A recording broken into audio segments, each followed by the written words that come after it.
আজকে আমরা বিরামপুর সেবা করার জন্য বহুদিন থেকে আন্দোলন করে আসতেছি। আপনারা বিরামপুর থেকে হয়তো মনে করবেন নবাবগঞ্জ এক কোনায় অবস্থিত, তারা হয়তো রংপুরের দিকে আগ্রহ বেশি। অবশ্যই না, অবশ্যই না। আমরা বিরামপুরের ছেলে, বিরামপুরের সন্তান, বিরামপুরে বাজার করি, এখানে উপার্জন করি, এখানে খরচ করি। আমরা চিরদিন এখানেই ডিস্ট্রিক্ট চাই। আমরা কোনদিন পীরগঞ্জকে সমর্থন দেব না।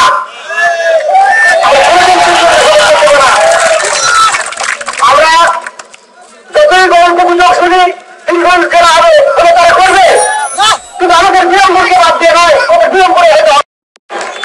আমরা দেখবি আমরা আগায় যেতে চাই, তার কারণ কোন দরখাস্ত, কোন অ্যাপ্লিকেশন, কোন চাহিদা, কোনো কিছু থাকলে আমাদের সামনে যোগ্য একজন লেখক লাগবে, অথবা একজন দরখাস্তকারী লাগবে, অবশ্যই একজন নেতা লাগবে।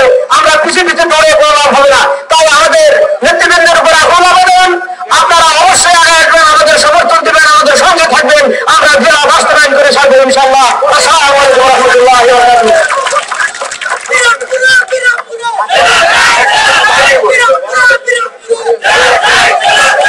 এবারে বক্তব্য রাখার জন্য অনুরোধ করছি একসময় তখন ছাত্র নেতা, বর্তমান জাতীয় যুব সমিতির সভাপতি হিসেবে নেবেন না।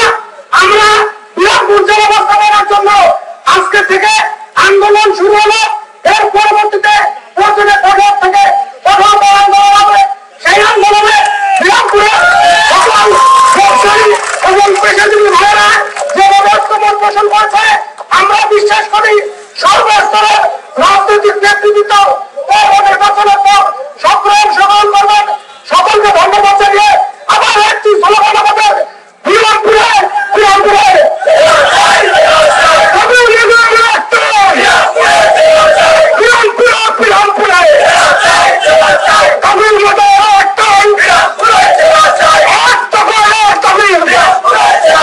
ধন্যবাদ সকলকে। আমি বিরামপুর পৌরবাসীকে কাছে আহ্বান করব, এই পৌরসভা নির্বাচনে সব দলের প্রার্থী আছে, আপনারা টাকা নিয়ে ভোট দিবেন না। তাদের কাছে আপনারা দাবি করবেন, যারা নির্বাচিত হবে এই জেলা বাস্তবায়নের জন্য যদি তারা ওয়াদা করে আমরা নির্বাচিত হলে জেলার জন্য আন্দোলন করব, শুধুমাত্র সেই সমস্ত প্রার্থীকে আপনারা ভোট দেবেন।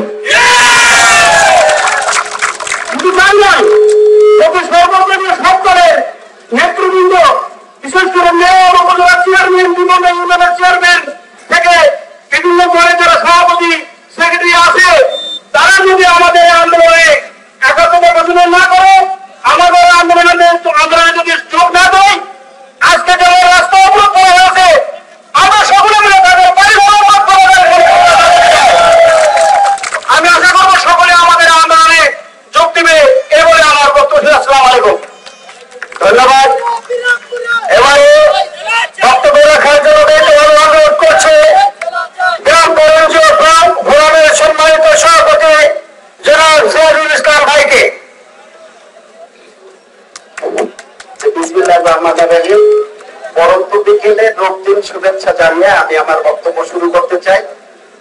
একটি ভাষা, একটি ভাষণ, একটি পতাকা, একটি মানচিত্র, একটি স্বদেশ, স্বাধীন সার্বভৌম বাংলাদেশ।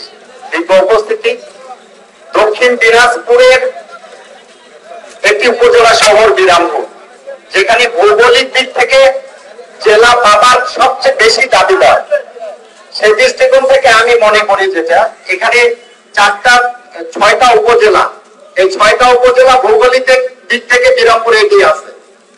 এখানে প্রায় 6 লক্ষ লোকের বাস। আমি সবাইকে অনুরোধ করব যে যার যার অবস্থান থেকে আপনারা এগিয়ে আসেন, কারণ আজকে যদি এটি আমাদের বাস্তবায়িত হয়, তাহলে দেখবেন যে একদিন আমার সন্তান বলতে পারবে, তাকে জিজ্ঞেস করলে যে তোমার বাড়ি কোথায়, সে বলবে বিরামপুর জেলায়। এটি যে কত বড় একটি পাওয়া, সেটি আপনাদের আমি বোঝাতে পারবো না। তাই আসেন আমরা শান্তিপূর্ণ আন্দোলনের মাধ্যমে এই বিরামপুর উপজেলাকে বিরামপুর জেলায় রূপান্তরিত করতে যতটুকু কাজ করা দরকার সবকিছু করে যাব, এই বলে আমি আমার কথা শেষ করলাম। আল্লাহ হাফেজ। বাংলাদেশ চিরজীবী। ধন্যবাদ। এবার অত্যন্ত সংক্ষিপ্ত আকারে বক্তব্য রাখার জন্য আমি অনুরোধ করছি বিরামপুরে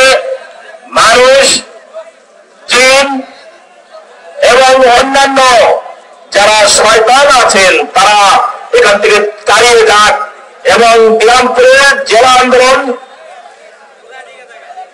উত্তরোত্তর বেড়ে চলুক। আমাদের নবী হযরত মুহাম্মদ সাল্লাল্লাহু আলাইহি সাল্লাম এই ইসলামকে প্রতিষ্ঠিত করার জন্য, এই শান্তি ধর্ম ইসলামকে প্রতিষ্ঠিত করার জন্য রক্ত দিয়েছিল। সিদ্ধান্ত হবে নির্বাচনের মাধ্যমে, ভোটের মাধ্যমে। আপনাদের তখন অনেকেই জন্ম হয়নি। আমরা ভোট দিয়েছিলাম, আমরা ধুলাবাড়িতে ভোট দিয়েছিলাম। সেই ভোটের এই অ্যারেঞ্জমেন্ট করেছিল যে বিভাগীয় কমিটির ভোট দিলেন।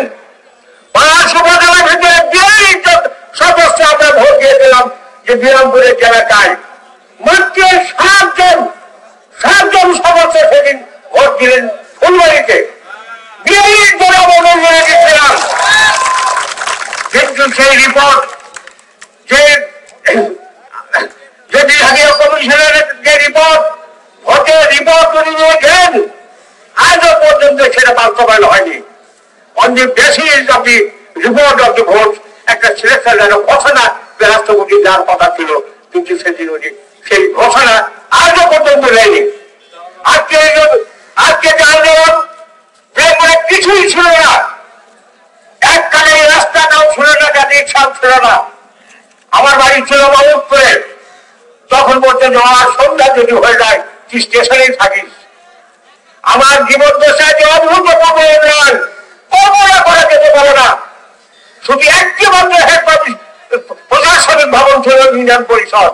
৭৫ সালে স্বাধীন বাংলাদেশে আমি প্রথম বিরামপুরে নির্বাচিত চেয়ারম্যান ছিলাম, আর কোন অফিস কোর্ট তাদের কিছু ছিল না। আজকে আন্দোলন করেছে বিরামপুরের জনতা, বিরামপুরের জনগণের আন্দোলনের মাধ্যমে আমরা উপজেলা পেয়েছি, পৌরসভা পেয়েছি, সামনে আমাদের জেলা সচিব দাবি জেলা হতেই হবে।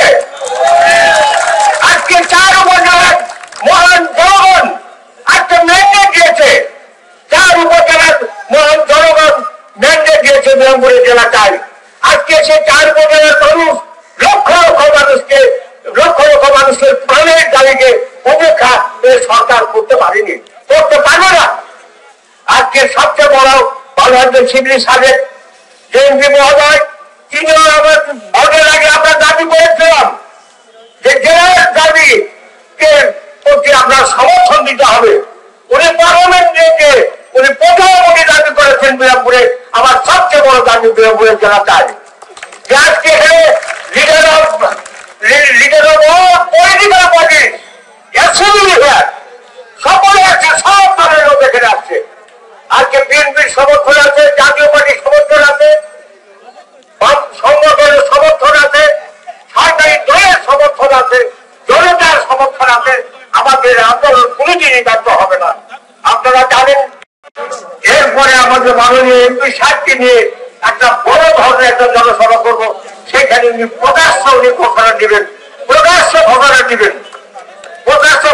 দিবেন এবং এটা হেল্প করবেন। যাও, আমি একটা সাধারণ মানুষ, আমাদের কিছু কথা বলার সুযোগ দেয়, আমি আয়োজক মন্ডলীকে ধন্যবাদ মোবারকবাদ জানাই। আমি জীবনের শেষ দিন পর্যন্ত এই আন্দোলনের প্রতি আমার দৃঢ় সংকল্প বা সমর্থন জানিয়ে আপনাদের সকলের দীর্ঘ জীবন কামনা করে বক্তব্য শেষ করছি। খোদা হাফেজ, বাংলাদেশ দীর্ঘজীবী হোক। ধন্যবাদ সবাইকে। ধন্যবাদ। সম্মানিত উপস্থিতি, এ পর্যায়ে অত্যন্ত সংক্ষিপ্ত আকার শুভেচ্ছা বিনিময় করবেন বলতে অনুরোধ করছে বিরামপুরের উন্নয়নের অন্যতম পুরোধা প্রয়াত জেলার ডিসেম্বর পৌরসভা নির্বাচন হতে যাচ্ছে। এই নির্বাচনকে সামনে রেখে আমাদের আইন শৃঙ্খলা পরিস্থিতি কোন রকম অবনতি যেন না ঘটে, এইরকম কোন রকম কর্মসূচি আমরা গ্রহণ করবো না। 30 তারিখের পর আমরা সর্বাত্মক আন্দোলনের প্রস্তুতি নিয়ে মাঠে নামবো, যতদিন পর্যন্ত না জেলা বাস্তবায়িত হয়। সকল ভালো থাকেন, সুস্থ থাকেন। আপনাদের পাশে থাকার অঙ্গীকার ব্যক্ত করে আমি আমার বক্তব্য শেষ করছি। জয় বাংলা, জয় বঙ্গবন্ধু হোক, জয় হোক নয়নদী মানুষের জননেত্রী শেখ হাসিনার নেতৃত্বে। এবারে সমাপনী বক্তব্য রাখার জন্য অনুরোধ করছি সংগঠনের আয়োজক জনাব রফিকুল ইসলাম ভাইকে।